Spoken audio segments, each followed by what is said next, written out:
और जानू अस्सलाम वालेकुम, क्या हाल है? ठीक हो? तो बाबा जी सीन आज कुछ ऐसे हैं कि जा रहा हूँ मार्केट और लेने क्या जा रहा हूँ अंडे दूध। तो नाश्ता करना है, ठीक है। नाश्ता करके नाश्ता बनाना है पहले, उसके बाद करना है। यहाँ पे सीन थोड़े डिफरेंट हैं, पहले बनाना पड़ता है फिर खाना पड़ता है। ऐसा नहीं है कि बना पड़ा हुआ जाके खा लो, होता है ऐसा कभी कभी लेकिन हर दफ़ा नहीं होता। तो नाश्ता बनाएंगे, उसके बाद खाएंगे, उसके बाद आपको अपने पीसी का टूर दिखाएंगे, ठीक है। उस बेचारे मज़लूम पीसी का, जो कि इस वक्त एक बिल्कुल मरीज़ की हालत जैसे होती है ना हॉस्पिटल में, जैसे एडमिट होता है कोई मरीज़ काफ़ी अरसे से, ताज़ा ताज़ा नहीं बहुत पहले से, जिससे इवन के डॉक्टर्स और नर्सें भी अब घबराती हैं कि यार भाई इसको, इससे कब जान छुड़ाएं यार, या तो इसको ठीक करें या तो इसकी यार ख़बर सुना दें, इनको जवाब दे दें। तो वो वाली हालत हुई है मेरे पीसी की भी। हाँ तो यार इधर मैं आया हूँ तो कुछ ऑफ़र्स मुझे नज़र आ रही हैं। जैसा कि यहाँ पर अगर आप देखो तो जो रियल प्राइस है इसकी 2450 है, लेकिन 1895 का मिल रहा है ये पूरा क्रेट अंडे का, ठीक है। यूजुअली इसकी प्राइस अगर डाउन हो ना तो एटलीस्ट 14-15 पे जाती है, लेकिन आजकल मतलब सिर्फ 4-5 रियाल का डिफरेंस आ रहा है। तो मैं देख रहा हूँ अगर मुझे यहाँ पर कहीं और कोई और अच्छी ऑफ़र मिल जाए। चलो खैर ऐसी कोई उठा लेते हैं, बिस्मिल्लाह करते हैं। और अभी यहाँ से मुझे लेना है दूध। यार एक तो मैं ना वो कार्ड लाना भूल गया हूँ, इस अंडे को कहीं रखना पड़ेगा वरना मैं दूध नहीं उठा सकता। या तो अंडा उठा सकता हूँ या दूध बना सकता हूँ या व्लॉग कर सकता हूँ। अच्छा तो अभी रह गया है दूध पकड़ते हैं। एक ज़माने में ये दूध अलमराई दूध एक ज़माने में 2 रियाल का हुआ करता था, नहीं 2.5 रियाल का, यहाँ यानी कि आज से तकरीबन 5-6 साल पहले 2.5 का ये चीज़ 500 ml का, और आज जो उठा रहा हूँ 4 रियाल। तो बाबा महंगाई जो है वो वर्ल्ड वाइड है, ठीक है। पाकिस्तान में नहीं है, हर जगह है। सऊदी में आई बिलीव पाकिस्तान से ज़्यादा महंगाई है। अच्छा यहाँ पे चिकन, अभी कल मेरा मूड है बिरयानी बनाने का अपने हाथ की, पहली दफ़ा मेरे हाथ की वकार भाई और नुमान भाई खाएँगे, क्योंकि काफ़ी अरसे से बोल रहे हैं कि भाई आप बनाओ। तो मैं सोच रहा हूँ कि सामान अभी ले लूँ। तो मुर्गी देख रहा हूँ यहाँ पर। अच्छा मुर्गी ऐसी मिलती है, देखो स्किन वाली होती है, ठीक है ना।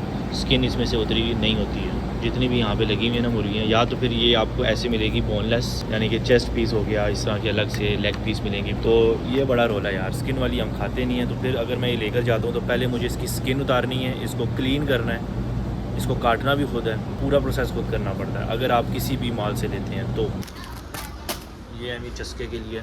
थोड़ी सी मिर्चियाँ उठा लेते हैं, कल शायद बिरयानी का मूड बनेगा तो इसलिए। एक धनिया ले लेते हैं। लहसुन भी ख़त्म हो चुका है तो लहसुन भी उठाते हैं।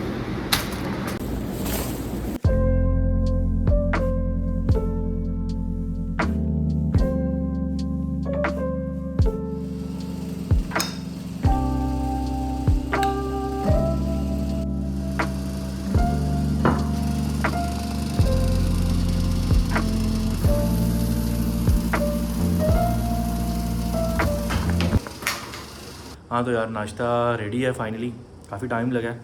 तो वकार भाई भी उठ गए वकार भाई को आज मैंने बोला कि आज मैं आपको लच्छे वाले पराठे खिला ही दूंगा, क्योंकि लास्ट टाइम जो मैंने खिलाए थे ना वो कह रहे थे कि ये लच्छे वाले नहीं है, लच्छे वाले पराठे की तौहीन है। तो बाबा जी आज ही आप खुद चेक करेंगे वकार भाई। आज लग रहे हैं आज लग रहे हैं। करो बिस्मिल्लाह फिर। और साथ में ये ऑमलेट बनाया है, ठीक है। इसमें मटेरियल थोड़ा ज़्यादा हो गया तो अच्छा खैर है, कोई नहीं, चलो देखते हैं। बिस्मिल्लाह करो यार साहब।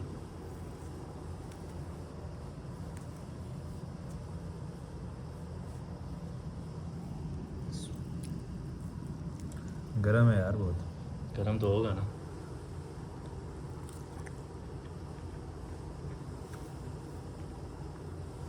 बहुत ज़बरदस्त। ऐसे दिल रखने के लिए तो नहीं, सच में बताओ। नहीं बहुत आला। हाँ जानो यार नाश्ता हो गया है, भाई ने आपके फुल तुन के नाश्ता कर लिया और चाय भी पी लिया। और चाय पीते ही सीधा दिमाग में चढ़ी, जब चाय में डाली है ना मैंने लौंग, थोड़ी सी काली मिर्च दबा के, इलायचियाँ जब डाली हैं, और फिर जो पत्ती को मैंने सही करके काटा है, सही करके काली की है, फिर उसके बाद जो दूध डाला है उसके ऊपर, एंड हो गया। बस एक चीज़ मिस हो गई थी, वो थी अदरक। मैंने कहा यार चलो पराठे हैं और साथ में ऑमलेट है तो अदरक थोड़ा मज़ा नहीं करेगा, तो अदरक थोड़ी ज़्यादा हो जाएगी तो काम चल गया। अच्छा यहाँ पर मैंने आपको क्या दिखाना था, यहाँ पे मैंने आपको अपना मजलूम पीसी दिखाना था। चेक करो। तो सीन ये है, 1 मिनट यार, आई थिंक ब्राइटनेस थोड़ी कम है, पर्दे को थोड़ा पीछे कर देता हूँ। ओके, तो यहाँ पे अभी चेक करो। ये सबसे पहले कीबोर्ड की वायर लगी हुई है, हालत देख रहे हो, ये हालात हैं कीबोर्ड के भी अभी। और एक्सटेंशन के हालात देखो, मतलब कि सब के सब यहाँ पे मरीज़ हैं, इस वक्त सारे मरीज़ हैं। तो अभी इस पीसी को इसकी जो शक्ल है वो उस तरफ, मेन जो इसका फेस है वो उस तरफ किया हुआ है मैंने, क्योंकि मैं इसको देखना भी नहीं चाहता हूँ फ्रंट से। लेकिन सच बताऊँ तो यार मेरे ये बहुत करीब है, ये पीसी मेरे दिल के बहुत करीब है। लेकिन मुझे अब ये लगता है, मुझे अब ये लग रहा है कि इसका वक्त आ गया।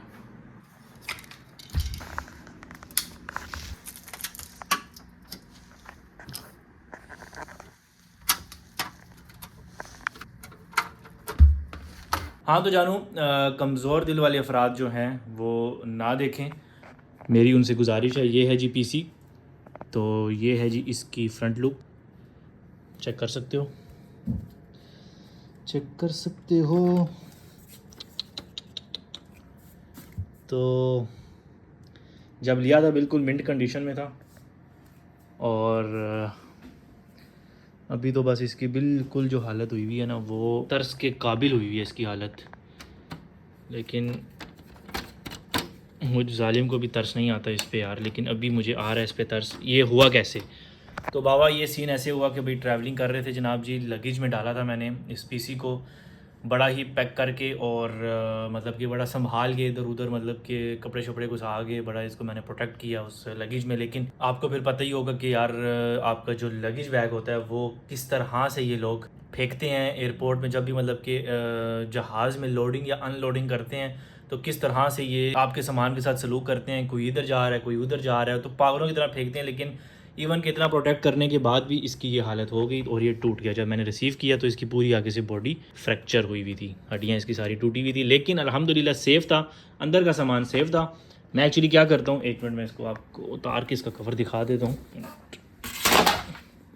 ओके, तो बाबा जी ये है जी इसकी अंदर की सूरत हाल। तो डस्ट वगैरह यार, एक तो मुझे भी शर्म आ रही है इस वक्त, मुझे सिर्फ आप 2 मिनट दो, मैं थोड़ी इसकी क्लीनिंग कर लूँ। अच्छा, इसकी अगर मैं डीप क्लीनिंग करने लग जाऊँ तो फिर इसमें आई थिंक सो कम से कम 1 से 2 घंटे चाहिए, क्योंकि इसके पार्ट्स इसके सब उतारने पड़ेंगे और प्रॉपर डीप क्लीनिंग करनी पड़ेगी। इसका ये जो फ़ैन लगा हुआ है, फिर इसके बाद यहाँ पर जो इसका ये फ़ैन लगा है प्रोसेसर का, फिर रैम उतारनी पड़ेगी, हर चीज़ उतार के इसकी डीप क्लीनिंग करनी पड़ेगी। लेकिन अभी सिर्फ मैंने टेस्टिंग की है आपको दिखाने के लिए। तो यहाँ पर आप देख सकते हो कि यहाँ पर लगा हुआ है GeForce RTX Asus का, जो मैंने बाद में इंस्टॉल किया था। इस पीसी को तकरीबन मुझे हो गए हैं 4 साल, तकरीबन 4 साल हो गए हैं। तो देखो 4 साल से रखा हुआ है। तो जब मैंने फर्स्ट गेमिंग स्टार्ट की थी वो मैंने की थी लैपटॉप से, तब GTA 5 में ग्राफिक मोड इंस्टॉल नहीं करता था, ऐसे ही डायरेक्ट खेलता था। तो आई थिंक 6 से 7 महीने मैंने लैपटॉप से ही चलाई थी GTA 5। उसके बाद रज गया था लैपटॉप से, क्योंकि लैपटॉप थक्कड़ था, HP का था। फिर उसके बाद PC लेने का सोचा, तो मैंने फिर ये PC लिया, ठीक है। और तब जब मैंने लिया तो ये वाला ग्राफिक कार्ड उसमें नहीं था, 1050 Ti ग्राफिक कार्ड के साथ था। तो फिर बाद में मैंने फिर इसमें GeForce RTX 2070, ये जो लगा हुआ है ये 2070 का ग्राफिक कार्ड लगा हुआ है, तो ये मैंने बाद में इसमें लिया था, और वो पुराना वाला मैंने सेल कर दिया था, ठीक है। अच्छा, जो इसमें रैम लगी हुई है वो HyperX Fury 16 GB की रैम है, DDR4। जो प्रोसेसर है ना, ये है जी i5 8th जनरेशन है, और सीरीज़ है H। अच्छा, जो UHKF इस तरह के जो नाम आते हैं ना लास्ट में प्रोसेसर के, तो इसका ये मतलब होता है कि ये मतलब कि उसकी परफॉर्मेंस को बताता है कि भाई जो U है वो ज़्यादातर लैपटॉप की जो पावर कंजप्शन होती है ना, यानी कि बैटरी, उसके लिए यूज़ होता है। और जो K है वो बेस्ट होता है ओवरऑल हाई परफॉर्मेंस जो CPU की होती है। और जो H होता है वो स्पेशली ग्राफिक के लिहाज से हाई परफॉर्मेंस के लिए बेस्ट होता है। और फिर इसमें जो सबसे टॉप पर आता है वो आई थिंक F आता है, और वो ओवरऑल गेमिंग के लिए सबसे बेस्ट है। लेकिन ये वाला जो प्रोसेसर है ये है जी H सीरीज़ में, ठीक है। लेकिन बेस्ट है, काम कर रहा है अभी तक का, लेकिन बेस्ट है यार। मेरा सिस्टम बहुत ज़बरदस्त इसने चलाया है, 4 साल 4 साल बेहतरीन इसने परफॉर्मेंस दिखाई है। और सिर्फ ग्राफिक का मुझे बीच में कहीं इशू आया था, जिसकी वजह से मैंने ग्राफिक कार्ड इसका चेंज कर लिया था। तो लेकिन आई थिंक कि ये जो GeForce RTX ग्राफिक कार्ड इसमें लगा हुआ है ये मैक्सिमम है i5 8 जनरेशन के लिए, जहाँ तक मुझे लगता है 2070 का, आई मीन। और ये 4 GB नहीं 6 GB का ग्राफिक कार्ड है। तो आई थिंक अगर मैं इसको ग्राफिक कार्ड को मज़ीद इंक्रीज़ करता हूँ इसी सेम प्रोसेसर में, तो मुझे कुछ ख़ास ज़्यादा फ़ायदा भी नहीं होगा। इवन कि मैं अगर 16 GB की जगह 32 GB रैम भी करता हूँ तब भी मुझे कुछ ख़ास फ़ायदा नहीं होगा, क्योंकि प्रोसेसर पर डिपेंड करता है कि वो कितना लोड बर्दाश्त कर सकता है। समझ लो मेरी बात को। तो इसी वजह से ये इस पर बिल्कुल बैलेंस है। 2070 6 GB ग्राफिक कार्ड, 16 GB की रैम, ये बिल्कुल बैलेंस है। अच्छा, यहाँ पर पंखे कितने लगे हुए हैं? एक ये पंखा है, ठीक है। एक तो जो मतलब कि प्रोसेसर का होता है, मदरबोर्ड का जो होता है वो होता है पंखा, ठीक है। और 3 पंखे इसके फ्रंट पे लगे हुए हैं, जिसको मतलब ओए होए होए होए होए, ये अंदर लगे हुए हैं। इसकी हालत देख रहे हो, ये दिखाने के काबिल भी नहीं है पंखे। यहाँ से आप बैक साइड से देख लो, एक ये है, एक ये है और एक ये है। इन तीनों पर RGB लगी हुई है और इसके अंदर भी सारी की सारी RGB है, लेकिन मैंने ये देखो ये उतारी हुई है, क्योंकि मुझे इसकी लाइट बहुत प्यारी है RGB, क्योंकि इसमें कम्बिनेशन है येलो, ब्लू और ग्रीन का। लेकिन मैंने इसकी उतारी हुई RGB क्योंकि मुझे नहीं पसंद, ये मतलब ओवर हो जाता है, मुझे अच्छा नहीं लगता गेमिंग करते हुए या मतलब रिकॉर्डिंग करते हुए ज़्यादा लाइट। तो डिम लाइट के साथ यूज़ करता हूँ। सिर्फ फ्रंट की जो 3 पंखे लगे हुए हैं इसी में ही RGB लाइट वो चलती भी है। अच्छा तो जानू यार, मैं ये सोच रहा हूँ कि अब इस सिस्टम से जान छुड़ानी पड़ेगी। मुझे दिल नहीं कर रहा, दिल तो करता है कि इसी को मैं जितना अपग्रेड कर सकता हूँ करूँ, लेकिन प्रॉब्लम होती है ट्रैवलिंग में। मैं इसको ट्रैवलिंग जब भी करनी हो तो मैं साथ नहीं लेकर जा सकता, बहुत इशू करता है, क्योंकि अब इसका साइज़ आप देख सकते हो। तो मेरा ये मूड बन रहा है कि या तो मिनी पीसी हो या फिर लैपटॉप। तो ज़्यादा chances I think so laptop के हैं। इंशाल्लाह सून लैपटॉप लूँगा, लेकिन उससे पहले मुझे इससे जान छुड़ानी पड़ेगी। इसको मुझे सेल आउट करना पड़ेगा CPU को।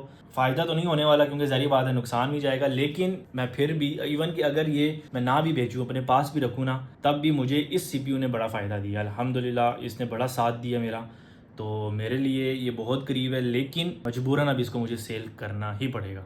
हालत आपके सामने है इसकी यार, इसकी बॉडी बिल्कुल डैमेज हो चुकी है। अच्छा, जो GTA 5 की गेमिंग जो मैं कर रहा हूँ इस CPU पर, मैं ग्राफिक मोड के साथ यूज़ कर रहा हूँ ऑफ कोर्स, लेकिन कौन से ग्राफिक मैं यूज़ कर रहा हूँ? Quant V graphic mod. Natural Vision Evolve के बाद क्वांट वी मतलब कि मैं समझता हूँ हैवी ग्राफिक मोड है। इवन आप कंपेयर कर सकते हो रिडक्स को भी, लेकिन रिडक्स के बहुत ही डार्क ग्राफिक्स हैं।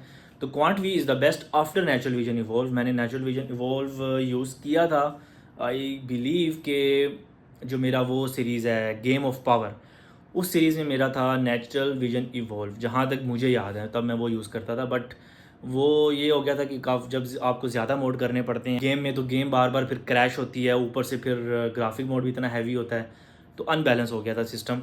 तो फिर मैंने इसको बैलेंस रखने के लिए क्वांट वी किया, और अभी अल्हम्दुलिल्लाह बेहतरीन। आई थिंक सो आप खुद बताना कमेंट में ग्राफिक मोड कैसे जा रहे हैं अभी GTA 5 के, कुछ चेंजिंग करनी है कि नहीं करनी। अगर इवन चेंज करना भी हुआ इस CPU में तो मैं नहीं कर पाऊँगा, मुझे नया सिस्टम लूँगा, उसी पर ही शायद मैं ग्राफिक मोड भी चेंज करूँ।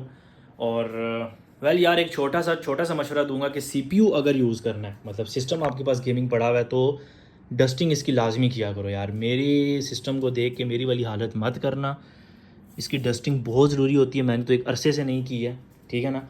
तो डस्टिंग बहुत ज़रूरी होती है, इसलिए कि आपकी जो परफॉर्मेंस है ना सिस्टम की, प्रोसेसर की या ओवरऑल पूरे सिस्टम की जो परफॉर्मेंस होती है वो बैलेंस रहे, ठीक है, वो स्लो मत हो। तो ये डस्टिंग इसकी करना, इसको क्लीन रखना बहुत ज़रूरी होता है। तो मुझे काफ़ी ज़्यादा मतलब कि कुछ 1 महीने से सिस्टम की परफॉर्मेंस में काफ़ी ज़्यादा फ़र्क नज़र आ रहा है। मैं डिसअपॉइंट हो गया, मैंने कहा यार बस बहुत हो गया, इसकी बात हो चुकी है। लेकिन मैंने इसकी डस्टिंग ही नहीं की हुई थी, इसको मैंने क्लीन ही नहीं रखा हुआ था। ज़ाहिर बात है इसने तो स्लो होना ही था, इसने तो मुझे जवाब देना ही था।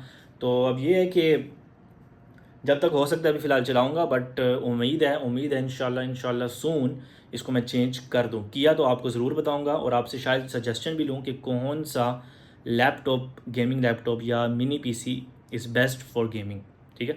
तो इंशाल्लाह फिर उस पर भी व्लॉग बनेगा। तब तक के लिए टेक केयर, अल्लाह हाफ़िज़। चैनल को सब्सक्राइब करो, व्लॉगिंग चैनल को, और 10,000 सब्सक्राइबर्स का भी फ़िलहाल टारगेट चल रहा है, करा दो जल्दी से जल्दी, और लाइक भी कर दो वीडियो को, कमेंट भी करो। तो इंशाल्लाह फिर आपसे मुलाकात होगी अगली वीडियो में। Take care.